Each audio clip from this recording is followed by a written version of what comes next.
Life ain't luck, man. This is what life is. Life is hard work, life is faith, and life is grace. You just keep the faith and work really hard and then ask God for as much grace as he can give you. He gives you stuff you don't deserve. That's what you want out of life. Justice is when you get what you deserve.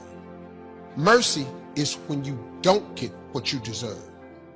Grace is when you get what you don't deserve. I just want some grace. I want God to give me a house that I don't really deserve.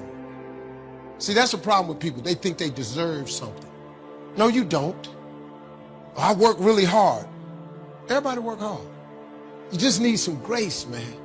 You just need God to give you something that you didn't even ask for. That's when life get real special for you.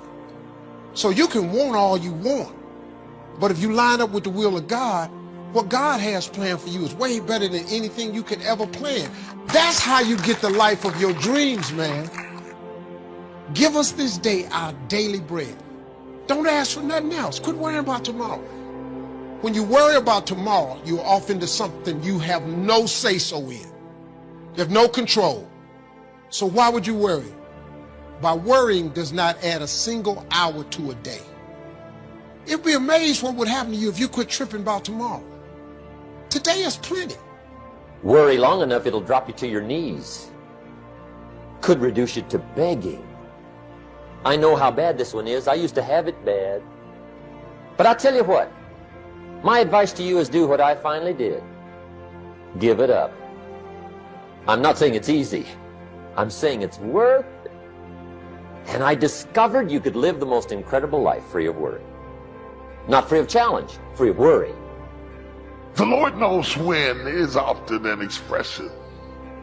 I wanted to have more meaning than a casual American colloquialism. I wanted to point to the fact that the Lord knows when is my conviction. It is comforting to say the Lord knows when, especially when I don't. To rebuke the tendency to believe that our lives are chaotic. To know and to remind yourself that God has a plan and he has a schedule, he has a structure, gives comfort, whether he shares it with me or not. It's like children going on a ride and they're in the back seat of the car and they keep saying to you, "Are we there yet?" Yet they are comfortable to ride on the car because they know that their father or their mother has the wheel. I don't know whether we're at the end of suffering. I don't know whether we're at the end of sacrifice. Are we there yet? But I do know who holds the wheel. I'm not worried about where I am in the journey because I know before we got in the car, you had a plan, you had a map, you had a strategy, you had a timing, and I'm going to wait on you. It is possible to be going through a process of healing and know it's coming, but don't know when. God has a when. He's not making this up as he goes. He's not just responding to your moves, your attitudes, and the attacks of the enemy, the things your friends say about you. You are not at the mercy of your detractors, your haters. You are only at the mercy of the timing of God. And God knows when. I might not come forth today. I may not even come forth next week or next month. But when he has tried me, I shall come forth as pure gold. I know how the story ends. And every contaminant that would contaminate my worth or value will have burned off in the process, but not me. Gold don't burn, baby. It may melt, but it will never burn. So if God allows me to put me in the fire for a while, he's only trying to burn off those things that would weaken my value, and I shall come forth as pure gold. You shall be tried, but you're going to survive. Be thou faithful unto death, and I will give you the crown of life. God has a watch and a timer is on it, and it's already set. Everything is on schedule. I said nothing is chaotic. Everything is on schedule. Don't worry about your purpose. Worry about your season. Because when you get in your season, your purpose will be clear. God knows when. God knows how. God knows what. There are times you go through a season of mourning, a season of struggle. I've gone through seasons of weeping. Not a few minutes or an hour, seasons of weeping. God has a time already set aside. Didn't you hear the bell ring?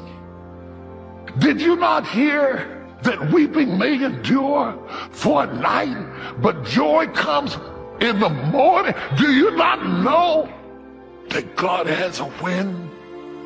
You don't know what God's gonna fight with, but I declare God's gonna get you out of this.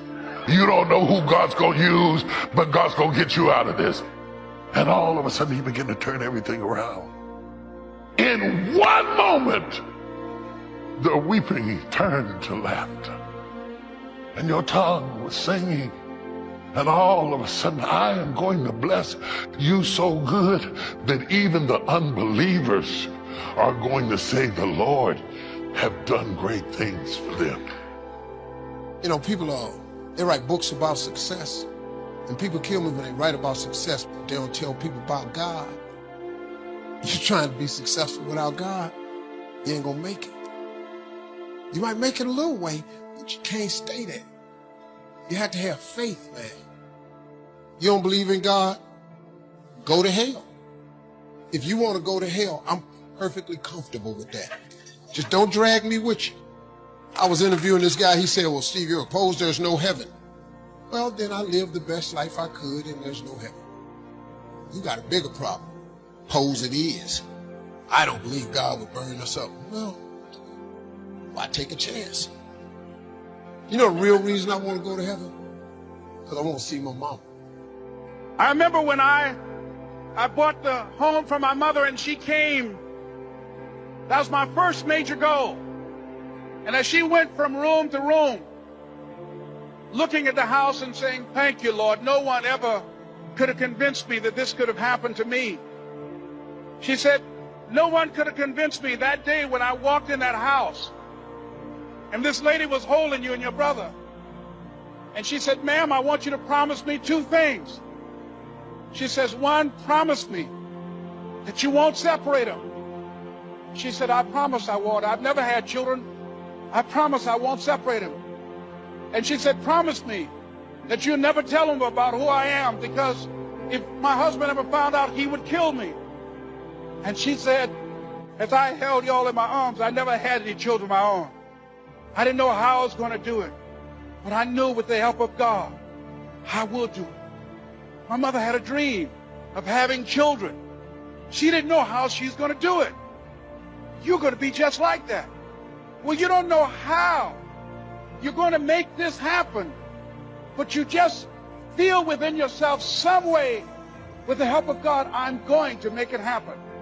No matter how bad it is or how bad it gets, I'm going to make it. It's possible for you to live your dream. It's necessary that you associate with winners, that you are relentless, that you never give up.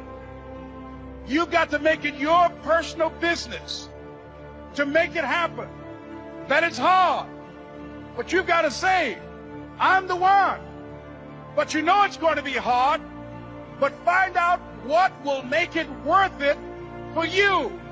The people that are living their dreams are the people that know that if it's going to happen, it's up to them. The people that are running after their dream know they're going to have hard times. They keep on running because they're saying within themselves, I'm the one. I'm the one. No matter how bad it is or how bad it gets, I'm going to make it. Shake somebody's hand on your right and left and say, you got to be hungry.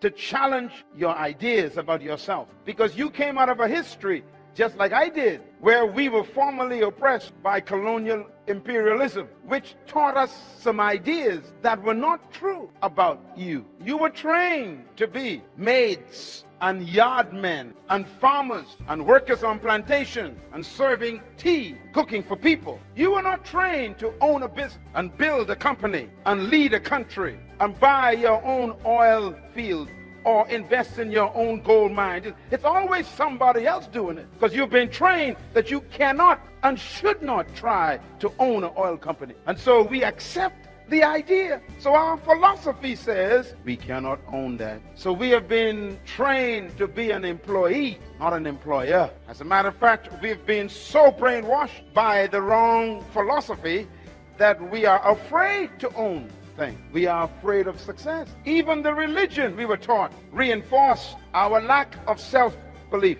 You know what you were taught for the last 100 years in religion. Your doctrine came from another country. Your belief system was imported by people who owned your forefathers, and they taught us songs to sing, didn't they? Songs like, I got a shoe, you got a shoe. All of God's people got a shoe. When I get to heaven, I'll put on my shoe. I'll walk all over God's heaven. Interesting song. So the enslaved, oppressed person sang that song, and they sang it to the master, the oppressor. They said to the master, I got a shoe, and you got a shoe. Both of us are God's people. We got shoes. You wear yours now, I'll wear mine in heaven. That's a dumb song. One way to deal with learned helplessness is to go with the flow for a short period of time, knowing this too will not last forever.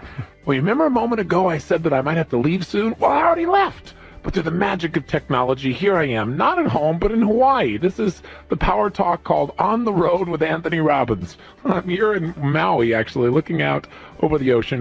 And so now let's get back to our subject, which was beliefs. The power to create, the power to destroy. You and I need to take a look at what are some of the beliefs that can really disempower us. And I'll tell you one that clearly disempowers people that they think empowers them. And that is this belief that we must be realistic about everything. What does it really mean to be realistic? Now, what is realistic is different for everyone, isn't it? Was it realistic for a guy named Disney to look out over a big orange orchard and think, I'm going to build here a place that people from around the world are going to fly into and want to take their kids to, and it'll change the quality of how they feel about themselves. It'll make them have so much fun, and I'm going to build this amusement park in the middle of this orchard, and not only that, but I'm going to charge people just to get in. Now think about that. At that time, things like Coney Island, they charged for the rides, but you don't charge people to get in. Everybody told him that's totally unrealistic. Don't be ridiculous. It's never going to work. He was unrealistic, but you know what? He was accurate. See, when Mahatma Gandhi, a guy that was just a lawyer, who didn't really have any leadership capacity up until that moment, when he decided he was going to change the quality of life for his fellow Indians, guess what? It wasn't very realistic to think that with nonviolence, you could get the British Empire to give you your country back. He was totally unrealistic, but he was accurate. When a young man named Bill Gates saw in a magazine that there was this new idea called a personal computer, and that what it needed to be really launched was a system of operation, he called the gentleman who had manufactured it and said, I have developed a system that you can use immediately within your computer. Well, the man was a little bit skeptical, and he said, well, then come on down and show it to me. And in the next few days, this young man, Bill Gates, created a system without ever even seeing the computer. The first time he got to test it was when he was in front of the president of the company. And you know what? The president bought it, and Bill Gates' future was immediately altered. His optimism gave him the power to find out what he was capable of inside, to do the near impossible. And out of that one experience was launched a destiny for a company called Microsoft, which has changed the way people do business around the world. And it made Bill Gates a billionaire by the time he was 30. See, that's not realistic, but that's what makes America great. We go beyond realism. We create a new level of reality by starting with our thoughts, by starting with what's possible in our mind and taking that invisible and making it visible. But you can't do it when you're pessimistic, because when you're pessimistic, what you really are is fearful. See, most people are afraid to dream. They're afraid to be optimistic. Why? They say, well, I just want to be intelligent. I don't want to be Pollyanna, like those people that are always pumping themselves up all the time. I'm a real person. I'm smart. Oh, yeah? You can be smart and broke. You can be smart and alone. You can be smart and fat. Smart is not the answer. Consistent action is the answer, and you will only take action if you believe somewhere inside of you that you're going to succeed in spite of the fact that you may have failed in the past, in spite of the fact that things don't seem to be working out for you. The bottom line is the past doesn't equal the future. You got to have enough courage to be optimistic, because it takes courage. It's not being Pollyanna, it's being smart. That's the key. You have to believe in something that you can't see. You have to believe when you don't see no way how. You have to buckle down and keep believing. God is always coming. Here's the deal. The moment you ask God for something, he boxes it up and he ships it to you. Here's the problem with the pack. He never gives you the date that it's going to arrive. It's going to come. He just don't tell you when. If he told you when, it would destroy the relationship that's required to have an abundant life, which is faith. If God told you you were going to be rich in August of 2021, do you know how crazy you would talk to people from now until then? Because you know on August 21, I'm going to be rich.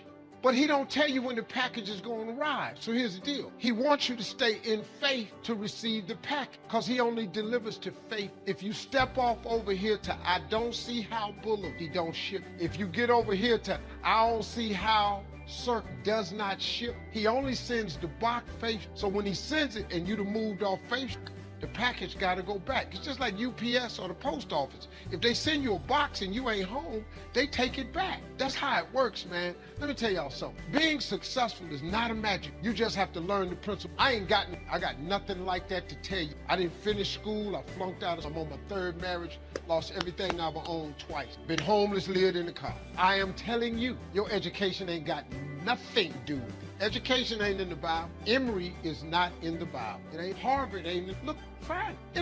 Show me education in the Bible. No, man, it's your dreams and vision. A man without a dream or vision shall perish. That's what the Bible is built. It's what God puts in your imagination for you to have. Everything God wants you to have, he puts it in your imagination. Albert Einstein said imagination is everything. It's the preview to life's coming attraction. Everything you imagine is God showing you a preview of a coming attraction he has for you. And he puts it in your imagination so you can see what he got for you. So if you've been imagining that you're going to be rich one day, it's because God wants you to be rich. Now, when you going to ask him for it, and are you going to wait for it to happen? Or are you going to lose faith? Here's what Christians mess up at. Well, I guess it wasn't the Lord's will. Who are you? How you know what God's will is? It all happens at an appointment, but you have to stay in faith for the appointed time to happen. I've been wanting to be on TV since I was 10 years old. You know how old I was before I got on? 38. 28 years after I wrote it on the paper. I won't be on TV. It took me 28 years to get on, but it happened at an appointed time. I just never gave up the faith. I kept going because I didn't know how to quit. Because I know if I quit, it cannot happen.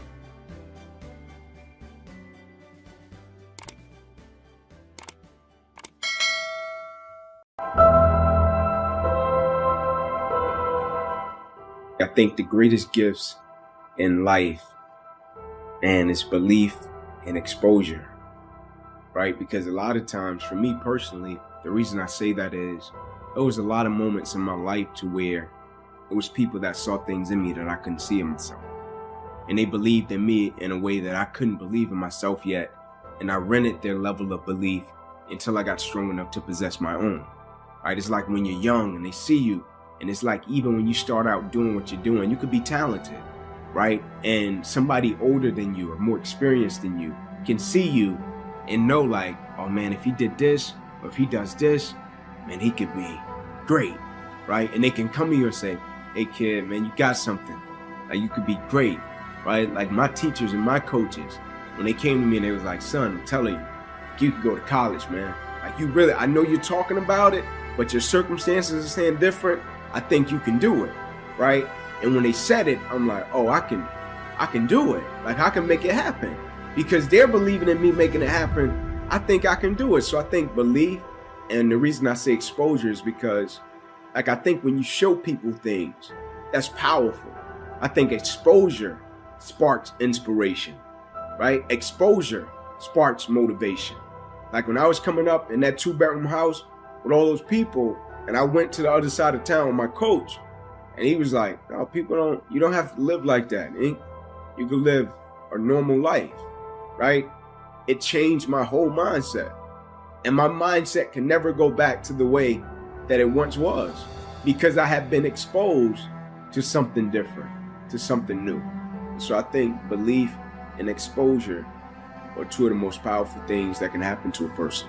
The reason that I think belief is important is because, like, when you're young or when you do something and you're a novice, right, and you start out doing it and you might think you can do something with it, or you might not. You might do it and it's being driven by your passion. And then somebody comes along that's a little bit older or even more experienced, and they can see it in a way that you can't see it, right? And so I think it's important with belief, because if a person believes in you in a way that you don't believe in yourself, you can rent that person's belief until you get strong enough to possess your own, right? And you use that person's belief to fuel you every single day, right? Because you can have a level of belief with what you're doing, but you can go back to a certain set of circumstances that tell you, nah, it's not gonna happen. And so you rent that person's belief until you get strong enough to possess your own. Are you letting people talk you out of what God put in your heart? You can't get well. You saw the report. You'll never get out of debt. You've reached your limits. You can't start that business. You won't accomplish your dreams. You have too much opposition. Do like him. Let that go in one ear and out the other. Ignore what they're saying. They don't determine your destiny. God does. But if Barnabas would have been passive and indifferent, thought, hey, I'm blind, it's just a bad break, he wouldn't have received his sight. He had this passion, this fire on the inside that said, this is your day. This is your time. He rose up and took that step of faith. If you're going to see what you're believing for, you have to be willing to do what other people won't do. Other people may not believe when it looks impossible. Other people may settle where they are. They may get discouraged, tell you, don't bother praying, don't bother believing, no use getting your hopes up, you're wasting your time. You have to do like Barnabas and say, God, this looks impossible, but I know you can do the impossible. The odds are against me, but God, I know you are for me. Well, I put in 3 applications. All 3 companies turned me down. I don't think I'll ever find a job. I say this respectfully, you don't want it bad enough. Well, I dated 2 girls. Both of them told me I wasn't their type. I don't think I'll ever get married. You don't want it bad enough. There are several million other girls out there. Well, I want to get well, but the medical report says I'm not going to make it. When the odds are against you, you have to want it on a new level. How bad do you want to get out of debt? Bad enough to not buy things you can't afford? Bad enough to not try to keep up with your friends? Bad enough to honor God by tithing your income? How bad do you want that promotion? Bad enough to get to work early? Bad enough to do more than what's required? Bad enough to take that online course to sharpen your skills? I don't want to take another course. I don't want more work. I just want the promotion. You don't want it bad enough. You have to stand out in the crowd. You're wasting a bunch of percentage here. We have 80 more percent that we're not tapping into, because in this other 80% is suffering, pain, failure, self-doubt, darkness, and then a whole bunch of light. But to get to this light, you got to go through all of this shit. So a lot of us know that. We know, yeah, I can get over here, but over here, man, this is much better, because I got to go through this journey that is not fun. This from 20 to 100%, this shit in between is not fun. So we decided to live over here. So everybody goes, how do you do that? You know exactly how to do that. You know exactly. It's not a magic trick. There's nothing I talk about in that book that's a magic trick. It's all back down to a very primitive mindset of we just have to do. It's like breathing. Breathing becomes normal. Like we don't know that we're doing it. That's how you have to live your life. When that alarm clock goes off at 4 or 5 in the morning, your mind says no. You just say, this is what we do. It's what we do now. Because to get to where you want to go, the amount of pain involved, I'm not saying physical, I'm not saying you got to break yourself off. The amount of mental pain, of how many times you're going to have to do something that you don't want to do to get to where you want to go. There's going to be more times you do something that you don't want to do than you are going to want to do it. And that's your new norm. What is in us, we have no idea until we start trying hard. And I mean really trying hard, when you're obsessed with, hey, this is my new norm. My new norm is that, wow, this isn't always fun. We give names like English Channel, like Atlantic, to what is actually the same body of water. Pacific, same. Indian Ocean, same. South China Sea, same. All these different names when everything is one ocean, one sea. And so it is with the human race. We give ourselves, and we are given, all these names and labels to define us, when actually all of us, none excluded, are different points of attention in the same flow of infinite awareness. Here we are looking at ourselves as divided into labels and names, when actually we're all expressions of the same consciousness, exploring forever.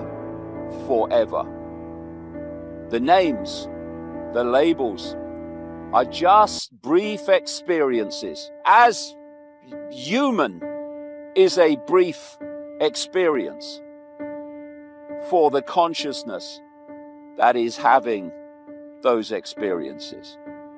What a different world it would be if we realized that we are all different expressions of each other.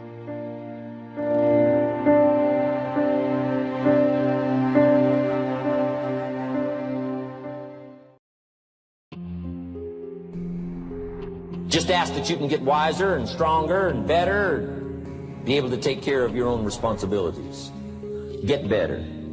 Learn how to handle the seasons better. Let's go through them. Some stuff I did on satellite many years ago. Let me just review those notes for you on this getting better part. Learn how to handle the seasons of life. Number one, learn how to handle the winters. We're all going to go through some winters. Herbalife's been through a few. Just the winters of the calendar in the last 12 years, how many winters? About 12. But it's not just the winters of the calendar. It's not just the winters of the seasons. There's all kinds of winters. The winter when you can't figure it out. The winter when it all goes wrong. The winter when you have all kinds of hecklers on a telephone call. Right? The winter when you get that first half dozen refunds. The winters of your life. Social winters. Political winters that we're going through around the world. Okay. Economic winters that a lot of people are experiencing these days. Personal winters when your heart is smashed in 1,000 pieces and the nights are unusually long. It is simply called winter time. But here's what you've got to do in your own personal development, your own personal growth, and that is just get better at handling the winters. You can't change the winter. You can't change the seasons. But you can change yourself. You say, well, what can I do about the upcoming winters of my life? The challenges that I know I'm going to face. Here's what you can do. You can get wiser and stronger and better. Just make a list of that trio of words. Wiser, stronger, better. Go home smarter than you came. Go home with more ideas than you came with. Next, get stronger. You can develop the muscle. You can develop the courage muscle. You can develop the inspiration muscle. You can develop the dedication muscle. You can get stronger. There isn't anybody here that can't get stronger. Next time we see you, may not even recognize you. How strong you're going to be able to become in language, in style, in personality, the ability to cope, the ability to handle with anything that happens, no matter what happens. And the third one is get better. We can all get better. I've gotten better. First talk I gave, I stood up, my mind sat back down.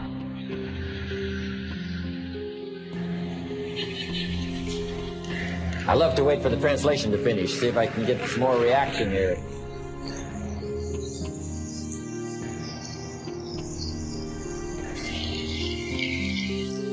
But here's the secret to my success. I stood up and did it again. I stood up and I did it again.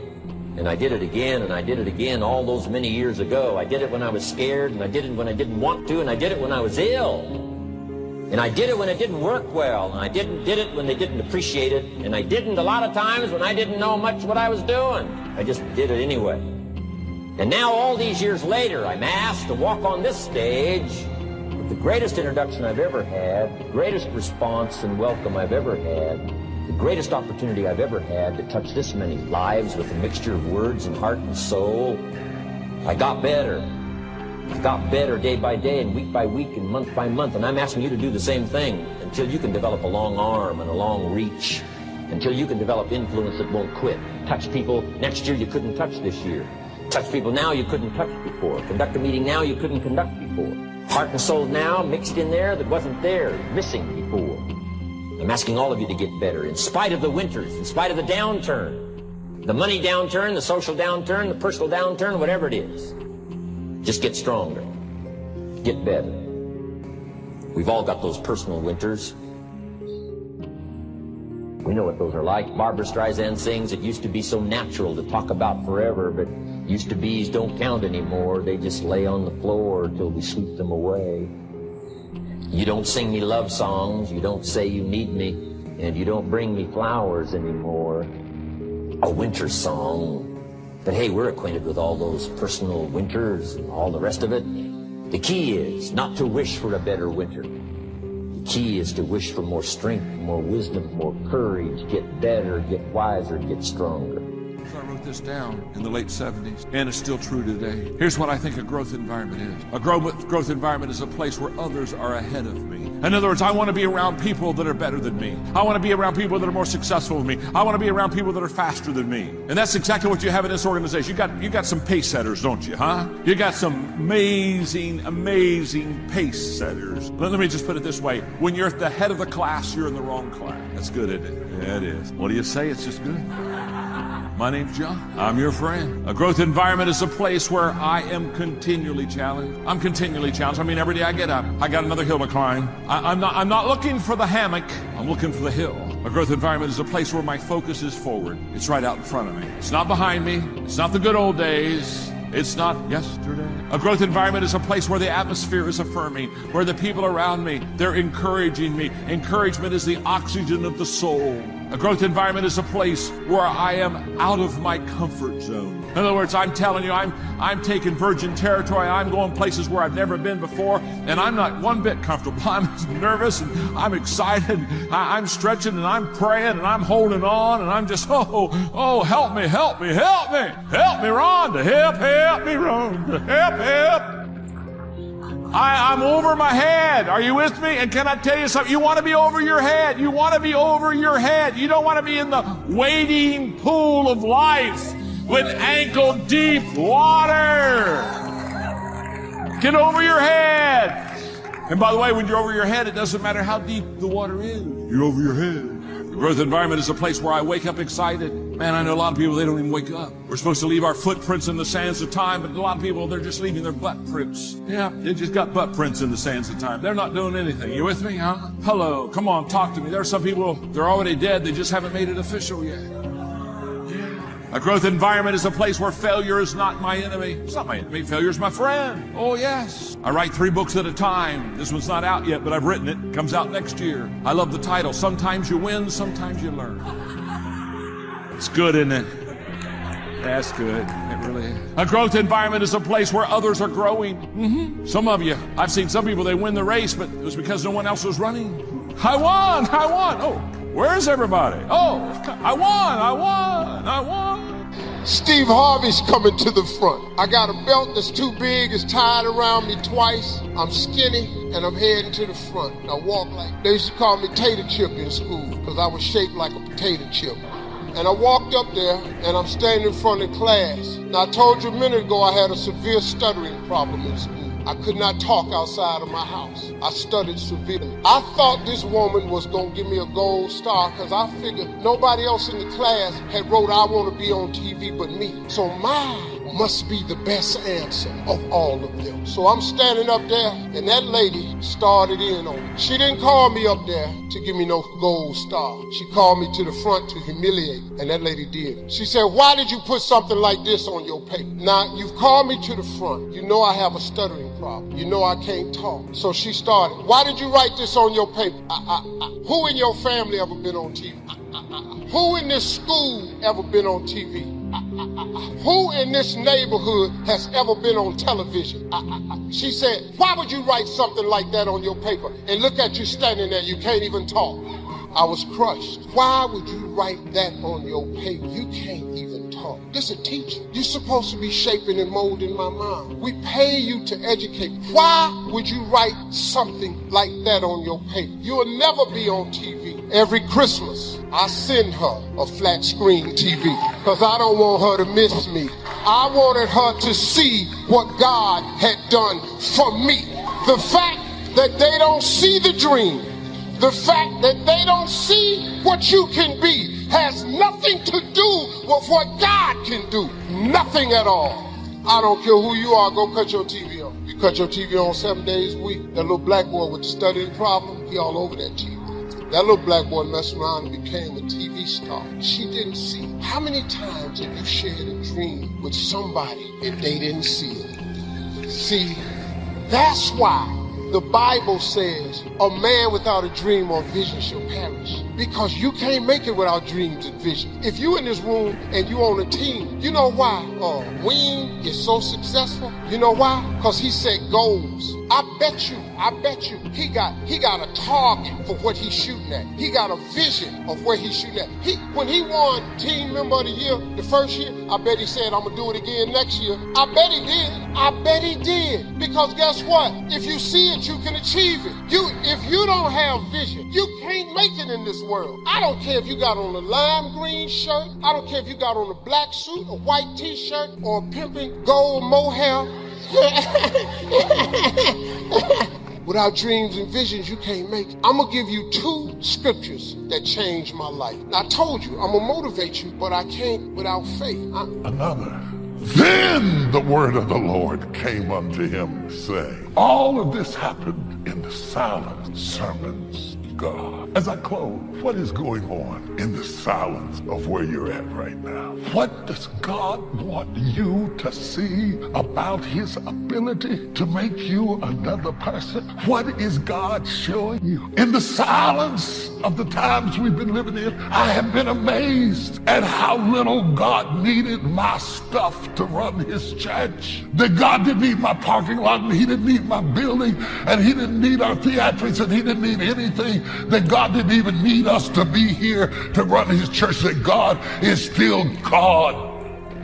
What are you seeing in the silence about your life that will change how you live out your life, because you're starting to understand what does and does not matter? What will you allow him to repair in you where something happened? I want to talk to some people. I want to talk to some people that have been through something and something happened to you. And I do not negate the fact that you are in the pot's hand. In fact, my friend, you have always been in the pot's hand. Even when you weren't living for him, you were in his hand. He protected you when you were drunk. He protected you when you were high. He protected you when you were wild. He protected you when you were in the street. You always been. But something happened, didn't it? Something happened. And you've been damaged in the process. And all of that makeup and all of that hair and all of that stuff you got on cannot hide the fact that you have been damaged in the process. And all of them red bottoms and all of that stuff you got on cannot change the fact that something happened in the process. And you work out at the gym till you ripped, but something happened, didn't it? The Lord said, I'm not going to throw you away. I'm not going to throw you away. I'm not going to cast you down.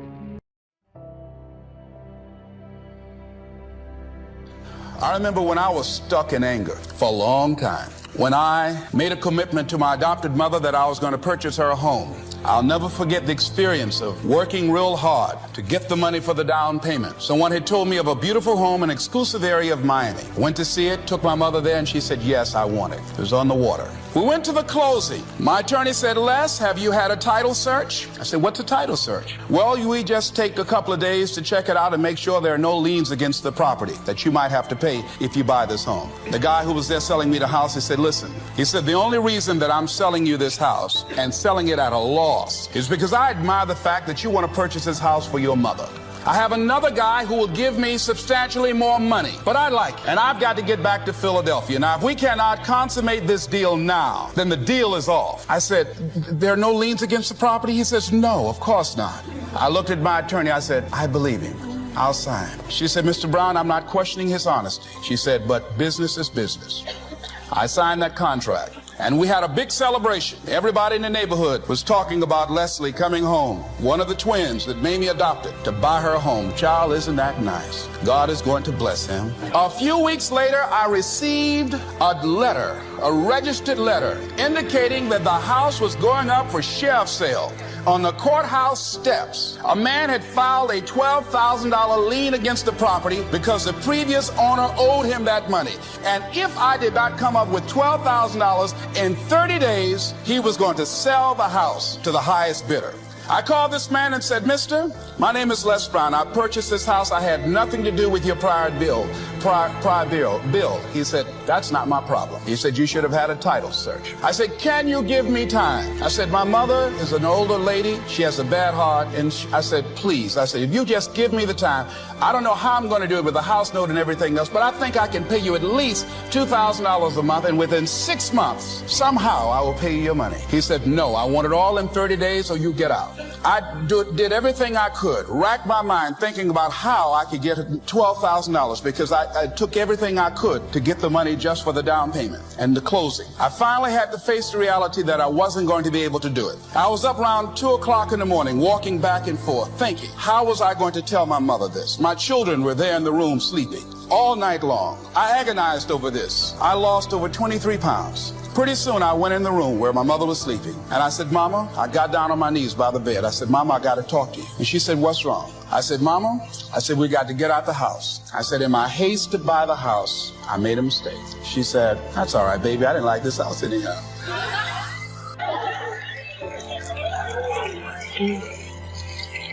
I said, Mama, you told me you loved it. I brought our friends out here to see it. She said, you know I have arthritis in my knees, and I don't like going up the steps, but I knew it made you happy. You loved it so much. I said, Mom, I've lost 23 pounds, agonizing over this. Well, we had to pack up and go back to the old house down the street from Northwestern High School in Liberty City. All those neighbors who came out and saw us leave, those neighbors were there as we were coming back. We went in the house, the roaches were playing cards, saying, come on in and take a hand. I was wiped out. I was embarrassed and humiliated. Words cannot encompass the symbolism of what I felt. I remember when I was unloading the furniture and I began to cry. My sister came by. You know you didn't have any money to buy no house, Mr. Big Time. Hadn't given me a quarter. You know Mama got a bad heart now, y'all, back where you belong. As I was crying and my head down, taking furniture in, my mama said, hold your head up. I said, Mama, I just feel so bad about this, Mama. She said, hold your head up and dry your tears. You have nothing to be ashamed of. And I did.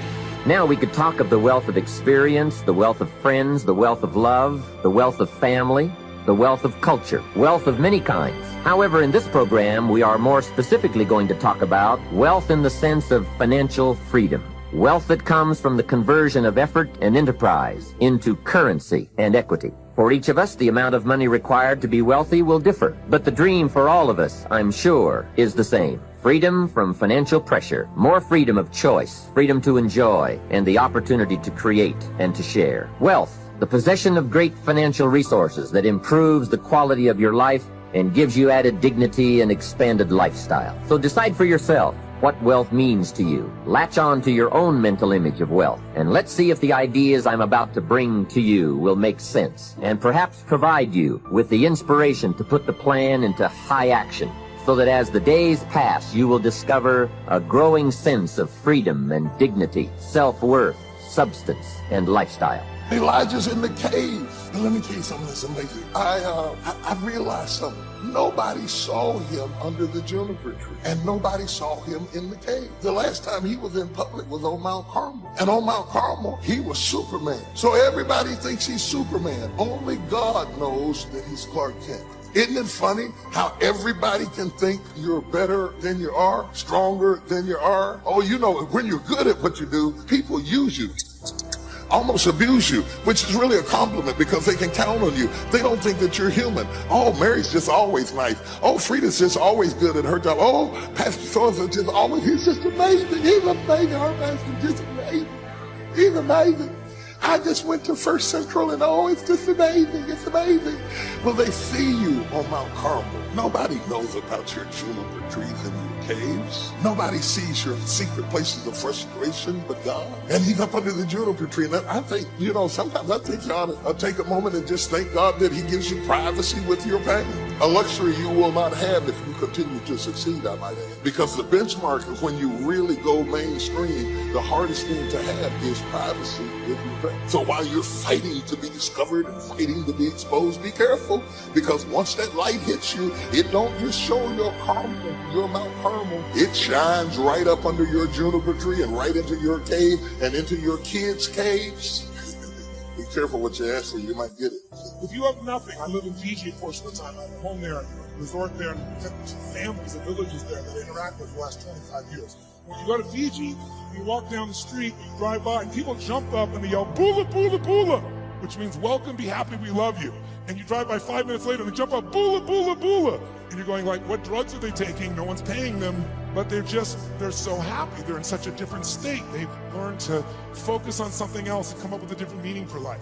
But if the meaning is it's the end, if the meaning is that you're dissing me, if the meaning is you don't care, whatever meaning we come up with, that affects the third decision, which is what am I going to do? And what people do is based on the meaning, because the meaning creates emotion, right? You can be miserable no matter what you have, and you can be euphoric having nothing. We all know it's true. In fact, is it possible to learn to, like, for example, all hell could be breaking loose around you, and you could just be sitting in a chair in this centered space, all hell breaking loose, and you could still feel great? Is that possible? Yes or no? Yes or no? Sure, but you and I live in a Western culture. Well, if you sit and bliss out, people come and take your furniture. Knowledge equals execution and speed. I don't run 24-hour days. I don't even think that way. Does that help you? Yes or no? It's a total difference. Next thing you need to do, you need to stop negotiating the price tag in your life. Here's the fact. I'll give you the facts, okay? The fact of the matter is that when I was struggling, I was constantly negotiating whether it was worth it. Is it worth it? I'm away from my family. What's costing me money? I had to come to this seminar. Is it when you're negotiating the price you're paying all the time? Does that sound familiar to you? Yes or no? Or the people around you are negotiating the price you're paying all the time? When I was poor and broke, when I would walk into a store, we all relate to this, I didn't look at what I wanted, I looked at price tags. I flipped them over. What's it cost? What's it cost? What's it cost? What's it cost? I can get that one. What's it cost? When I looked at a menu, what's it cost? What's it cost? I'll get that. People who come from scarcity and are poor thinkers are constantly negotiating price. Wealthy people, there's a thin veil. They negotiate worth. There's a difference between cost and worth. Is what I'm doing worth it? Is what I'm doing worth it? Not what's it costing me. In fact, the price you will pay for not winning is infinitely greater the rest of your life than the price you will ever pay to win. But you're negotiating it too often. Vacillating. It takes your energy. It strips your focus. For most people, their will to win is for sale. For most people, with enough failure, enough setbacks, enough adversity, you can buy them. They will relent. They will sell their dream. They'll sell their kids. They'll sell their future. This is the truth. You remember I said this to you because you're going to face this moment. There's going to be a point in time in your life where what you know is not enough. And if you're me, when I arrive at those points, I got to find something higher than me to pull me through. That's me. How many of you would consider yourself, I should answer that. If you consider yourself a person of faith, you relate to what I'm talking about. You will eventually in your life arrive at a point where all your preparation, all your knowledge will not be enough, and you're going to have to rely on your faith and the decision you've made where you've negotiated the price in advance before it hits. Because for most people, enough of that, they'll relent. Yeah, it just wasn't for me. Yeah, it's just, the industry, the market changed, interest rates went up. We went into that market where just everybody was getting their butt handed to them. I learned all this stuff, just the timing was right. Or, you don't know about where I live. Where we live, this stuff doesn't